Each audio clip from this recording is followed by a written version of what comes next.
Next question. The equation e to the power sin x minus e to the power minus sin x minus 4 equal to 0 has infinite number of real roots, no real roots, exactly one real root and exactly 4 real roots. So this equation or this question, so to speak, does not appear to be from quadratic equations because you have this composite function e to the power sin x in the equation. So this is a non-algebraic function.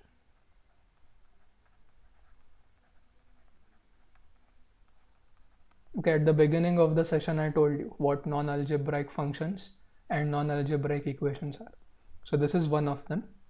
But you observe that the second term in the equation is e to the power minus sin x, which is the reciprocal of e to the power sin x. Now that gives us some hope. If we let e to the power sin x to be y, then the equation will be y minus 1 upon y minus 4 equal to 0. And assuming that e raised to sin x is not 0, you can prove it because sin x is always between minus 1 and 1, and only when you have e raised to minus infinity you get 0. Okay, the better way to write this would be limit as x tends to minus infinity e raised to x equal to 0. So for all other values of x, or for all finite values of the exponent, not x, the exponent, the exponential function is always non-zero. So we can happily divide it or divide it by y and also multiply it by y. Okay, and that gets or that converts or that transforms the given equation to a quadratic equation. Okay, y squared minus 4y minus 1 equal to 0. So now solve it for y because y is the variable in the quadratic equation now. Minus b plus or minus root of b squared minus 4 ac. Okay, b is negative 4, so minus b will be 4, plus or minus b squared 16 minus 4 ac, so that will be minus 4 into 1 into minus 1, so plus 4 upon 2 into 1 because a is equal to 2. Sorry, a is equal to 1. If you simplify it, it will be 4 plus or minus root of 20, but you can write root of 20 as root of 4 into 5 or 2 root 5 divided by 2. Then split the numerator, you will get it as 2 plus or minus root 5. So now the quadratic equation part is over. The quadratic equation part was till this one. Okay, only these three things constituted the quadratic equation part. Let's go back to the question. If y takes the values 2 plus or minus root 5, it means that e to the power sin x also takes the values 2 plus or minus root 5 because we had substituted for that. Yes. Now we will take the log on both the sides. So currently we have e to the power sin x equal to some number. Well, there are two numbers actually, but let us assume that it's 1. So now if you take the log to the base e, so RHS will be 2 plus or minus root 5. Yes, and what will the LHS be? Sin x, because log of e is equal to 1. So now we have got this equation, which is a trigonometric equation. You also have studied trigonometric equations in the 12th standard, isn't it? So if sin x is equal to log of 2 plus or minus root of 5, we will now recall that sin x always lies between minus 1 and 1, isn't it? So now we wish to check what values does log of 2 plus root 5 and log of 2 minus root 5 have. Observation 1 is this: root of 5 is greater than root of 4, clearly, because 5 is greater than 4 and everything is greater than 1.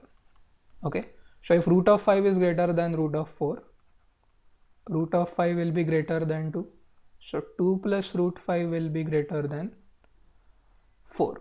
And if you remember, e is an irrational or a transcendental number lying between 2 and 3. So e is less than 4. So 2 plus root 5 will be greater than e. If you conclude it, then you recall that if you have any number which is greater than the base of the logarithm, then its logarithm will always be greater than 1. Okay, so this is one of the properties of the logarithms. Okay, and this is what you do when you find the characteristic. For all numbers which are greater than or equal to 10, if you find log of n to the base 10, that will always be greater than 1. Okay, or yeah, I would say greater than or equal to 1 if n is equal to 10.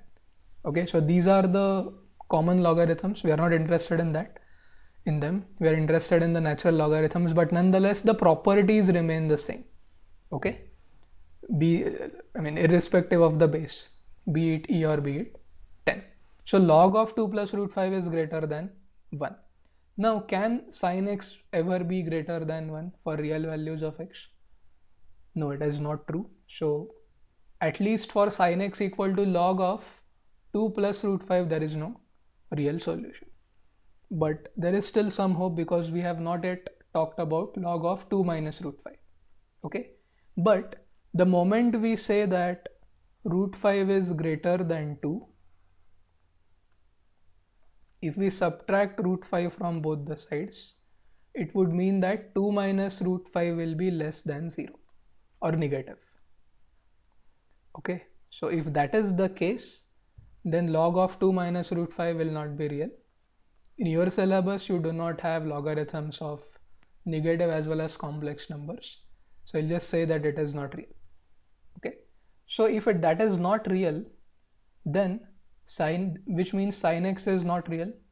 So if sin x is not real, then clearly x is not real. Okay, which means there is no real number x for which sin x is equal to log of 2 minus root 5. And at the same time, there is no real number for which sin x is log of 2 plus root 5. So how many real solutions did we get? Or roots? No real roots? Yes. So option B. If you had access to a graphing calculator in the examination, there is no need to do all these things. What you can do is you can actually draw the graph of the function e to the power sin x minus e to the power minus sin x minus 4. Okay, and you just check how many times does the graph intersect the x-axis. You will find that the graph never intersects the x-axis, so no real roots. Okay, but unfortunately you don't have access to such calculators, even the ordinary calculator in the exam, but there are other ways to solve the problem. Okay,